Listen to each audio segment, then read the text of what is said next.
Azura. That's sort of short. Invocation of Azura by Sigala Parat. For 300 years, I have been a priestess of Azura, the Daedric Princess of Moonshadow, mother of the Rose and queen of the night sky.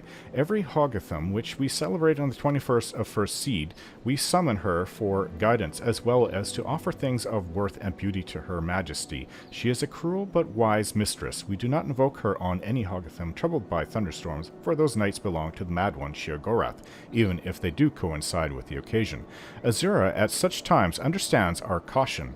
Azura's invocation is a very personal one. I have been priestess to 3 other Daedric princes, but Azura values the quality of her worshippers and the truth behind our adoration of her. When I was a dark elven maid of 16, I joined my grandmother's coven, worshippers of Molag Bal, the schemer prince. I kind of lost respect for you, but I guess if it was your mother that did it. Blackmail, extortion, and bribery are as much the weapons of the witches of Molag Bal as is dark magic. The invocation of Molag Bal is held on the 20th of Evening Star, except during stormy weather. This ceremony is seldom missed, but Molag Bal often appears to his cultists in mortal guise on other dates. When my grandmother died in an attempt to poison the heir of Firewatch, I re-examined my faith in the cult. My brother was a warlock of the cult of Boethia, and from what he told me, the Dark Warrior was closer to my spirit than the treacherous Molag Bal. Well, hold on a minute. When I was a dark elf... Okay, so you are a dark elf. This actually makes a little bit of sense to me, Boethia, but still, Boethia is not any better than Molag Bal. Boethia is a warrior prince who acts more overtly than any other Daedra. After years of skulking and scheming, it felt good to perform acts for a master which had direct, immediate consequences. Great, I'm doing something for Boethia now, too, so...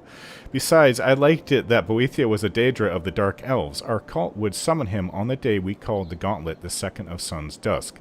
Bloody competitions would be held in his honor, and the duels and battles would continue until 9 cultists were killed at the hands of the other cultists.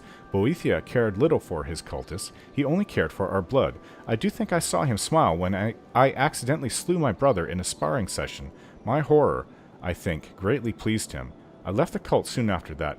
Boethia was too impersonal for me, too cold. I wanted a mistress of greater depth. For the next 18 years of my life, I worshipped no one. Instead, I read and researched. It was in an old profane tome that I came upon the name of Nocturnal. Nocturnal the Night Mistress, Nocturnal the Unfathomable. As the book prescribed, I called to her on the holy day, the 3rd of Hearthfire. At last I had found the personal mistress I had so long desired.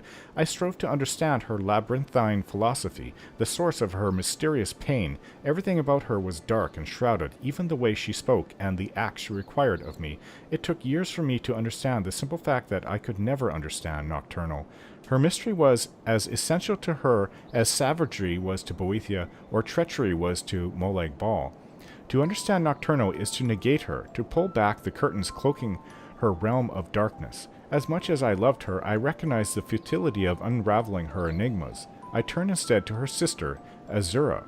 Azura is the only Daedric princess I have ever worshipped who seems to care about her followers. Molag Bal wanted my mind, Boethia wanted my arms, and Nocturnal perhaps my curiosity. Azura wants all of that, and our love above all. Not our abject slavering, but our honest and genuine caring in all its forms. It is important to her that our emotions be engaged in her worship, and our love must also be directed inward. If we love her and hate ourselves, she feels our pain. I will for all time have no other mistress.